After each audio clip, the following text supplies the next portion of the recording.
All right.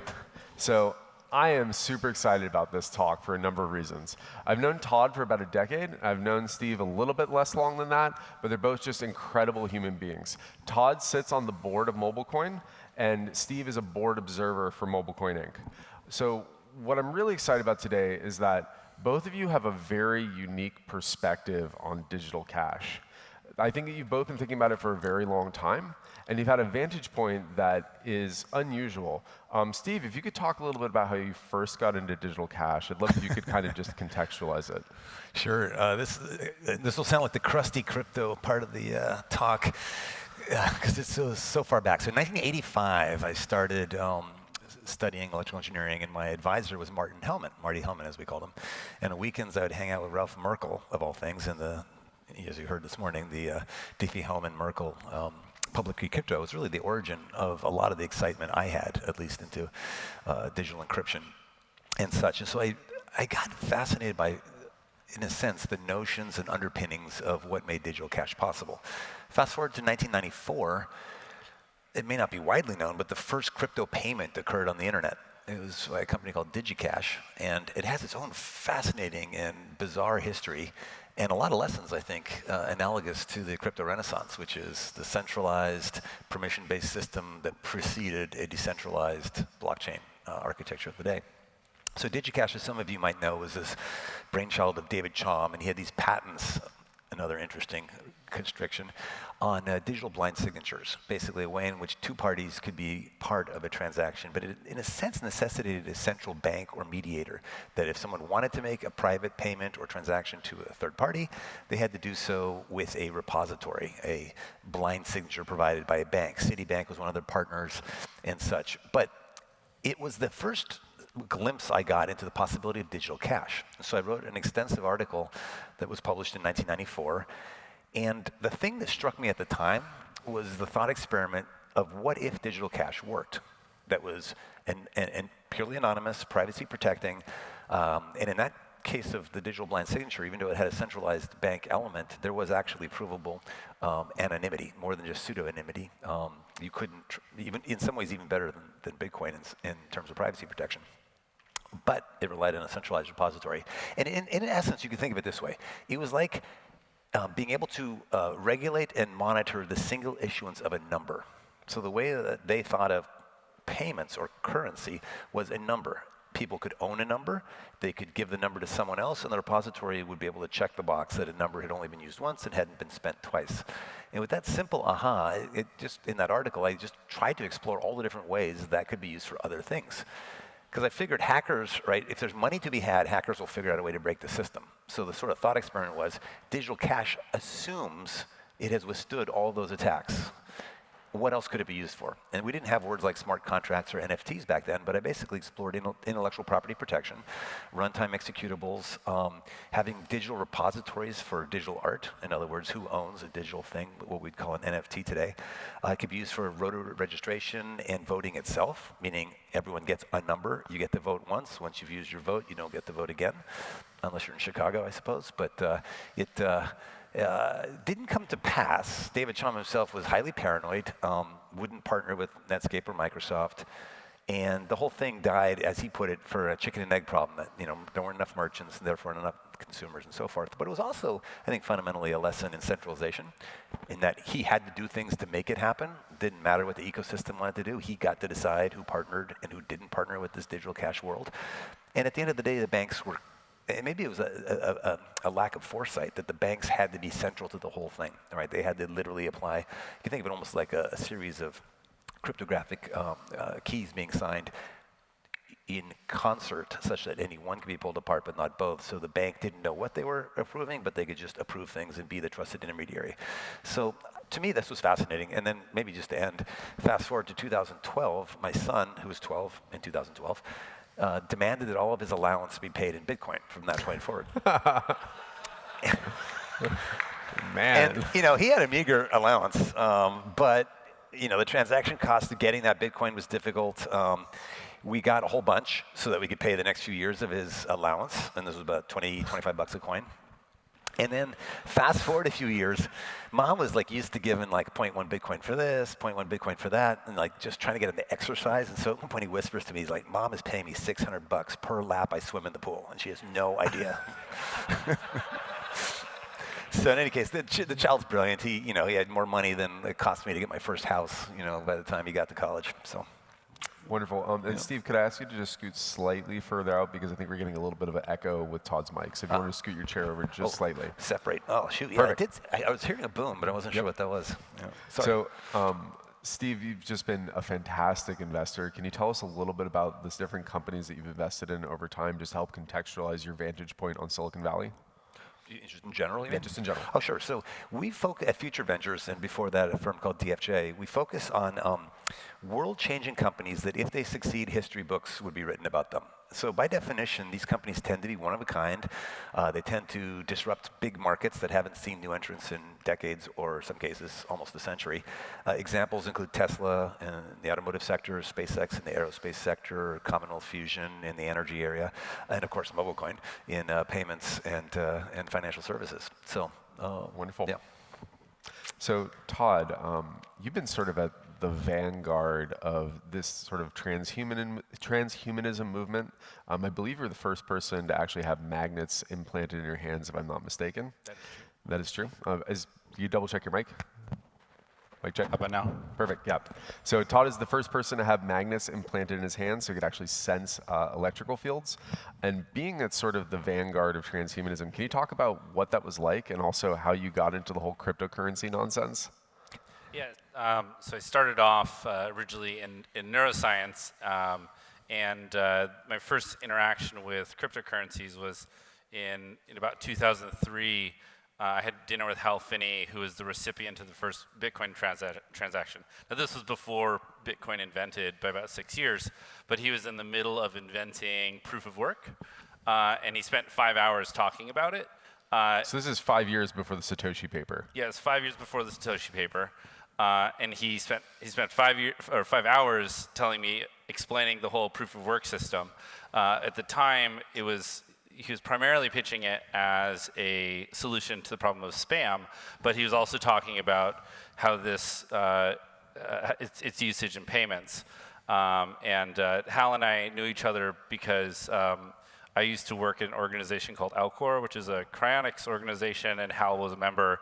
Hal unfortunately passed away and is in storage at Alcor. What does it mean to be in storage at Alcor? His brain is immersed in liquid nitrogen. Is that Satoshi?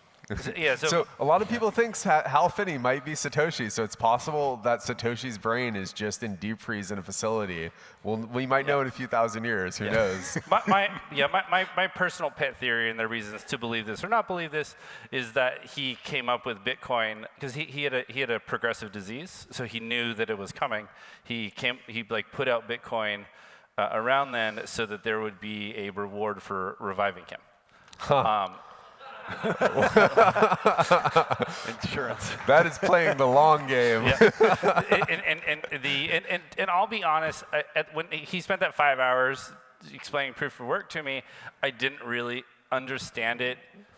One, because I'm not a cryptographer, and then also I didn't really understand why we needed it. When he talked about the payment side.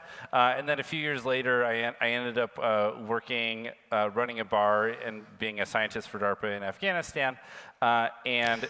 Just to point this out, like running a bar in Afghanistan. Afghanistan is a dry country, and doing that during the height of the Afghan war is nothing short of incredible. And there are a lot of weird stories that came out of it, but Afghanistan is a country where the fiat barely works, and it fails. And growing up in the United States, I had never seen fiat fail. And when fiat failed in Afghanistan, and I've still used this even as recently as a week ago. I use a system called a Hawala network to move funds. And the Hawala network, if you haven't heard of it, it's a peer-to-peer distributed transaction system based on trust. It's about 1,200 years old. It's used across the Middle East and Northern Africa. And what what it comes down to is it's kind of like, like so-and-so knows so-and-so knows so-and-so, and this is all verified through phone calls. And so if I want to transfer money to someone in Afghanistan, I go to my local Hawala, and in accordance with the Islamic laws, like calls people until we establish a chain of trust over to who I'm trying to get the money to. And I was like, oh, now I understand, now I understand the underpinnings of what Hal was talking about, and why how we need to computational methods to establish trust. And recently the Afghan government failed and the Taliban took over and the banking system shut down, but the Hawalas kept running, and that really spoke to me about how there's a place for different kinds of transaction systems, and fiat does fail, through wars, policies, or inflation, and that's driven a lot of my interest, and why I became very interested early on in Bitcoin, and also why I spent trying to help Josh with MobileCoin. So Hawala is a really interesting system because it relies on people that have networks of trust and privacy. So you have this transitive property of trust. Essentially the way Hawala actually plays out is you go to a grocery store and you hand somebody a bag of cash, and they call a series of family members or a series of friends until they get to a grocery store in the country that you're trying to get money into.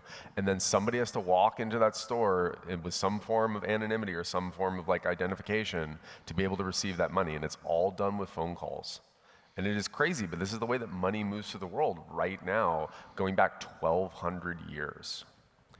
So I want to ask, peering into your crystal ball, where do you see the near-term future of cryptocurrency and crypto payments?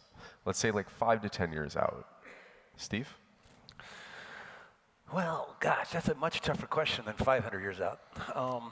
Simply because whenever you ask about 5 to 10 years, you think about the anchors of the present, right? Regulatory friction, backbiting by incumbents who stand to lose something, versus the 500-year future, which is inevitabilities will swamp all of that, right? So having a privacy-protecting payment rail is essential, right? In some ways, when we lose our rights slowly, it's like boiling a frog, right? So we were used to cash, right?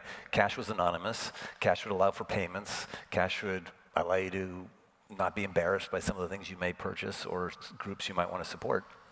And as in the digital world that has increasingly been chipped away at, we don't realize that we've given something up. So I think it's maybe wishful thinking on my part, but it's sort of a self-fulfilling prophecy that either we live in a free society or we don't, and I choose to believe the future will be free. Therefore, there must be privacy-protecting crypto.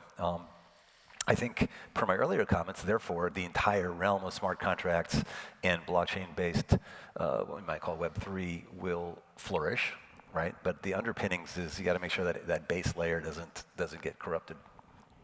Or co-opted by governments as they try to around the world.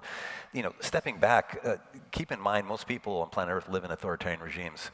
And by definition, the simple way of thinking about that world is it tries to protect the present, right? It's almost like crony capitalism, where some industry that's rich, some politician who's rich in the sense of having political power wants to shore up their position in perpetuity, right? You see that currently in China. It is deeply corrosive to that framework to allow entrepreneurship, to allow new entrants, to allow disruptive change, and those are all synonymous in my mind with progress. So unless humanity wants to, bend towards stasis, you must preserve minority opinions. You must preserve the ability to communicate those opinions and explore them. And I love Snowden's definition of privacy as the right to express a minority point of view and to do so without retribution. So when I think about the near-term future, I chain back from the distant future and say the world I hope we live in embraces this increasingly. Todd, maybe I can ask you this from a slightly different perspective. You've done a lot of humanitarian work in your life. In a world where cryptocurrency is broadly available, and including privacy-protecting payments and encrypted payments, how does that impact NGO work? How does that impact humanitarian work in the world, especially in the context of the MobileCoin Heroes announcement that we've made today? Yeah. Well, I think that a lot of it comes back to trends that we see coming out of China, where cash is basically gone and 90+% of the country uses mobile apps for payments, but the government can see everything. I think that that's going to be a forcing function for NGOs and other groups to who, for instance, the Chinese government might not like, or our government might not like, to be honest. They'll start adopting those in order to be able to accomplish their missions in areas where the government is trying to suppress minority opinions. I want to thank you both for the conversation today. I feel very privileged to be able to talk to you, especially with this long historical context. I know, Steve, that you actually wrote about cryptocurrency as something that could come to pass in 1994. I want to just ask, what were you thinking in that moment in 1994 when you wrote that paper? I actually thought we were in the cusp of something like what we're right now on the cusp of. If I make any mistake as an investor, sometimes being just a few decades too early. I was the same with quantum computing and a bunch of other things, just a decade or two too early. But it's a crackle of excitement. I mean, I can't tell you, it was maybe one of the most intellectually invigorating things I came across in my undergraduate education, was this notion of public key crypto, the way in which basically from math could come an entirely new reweaving of the social fabric of society. Wonderful. Thank you both for your time today, and thank you everybody for listening. Thanks.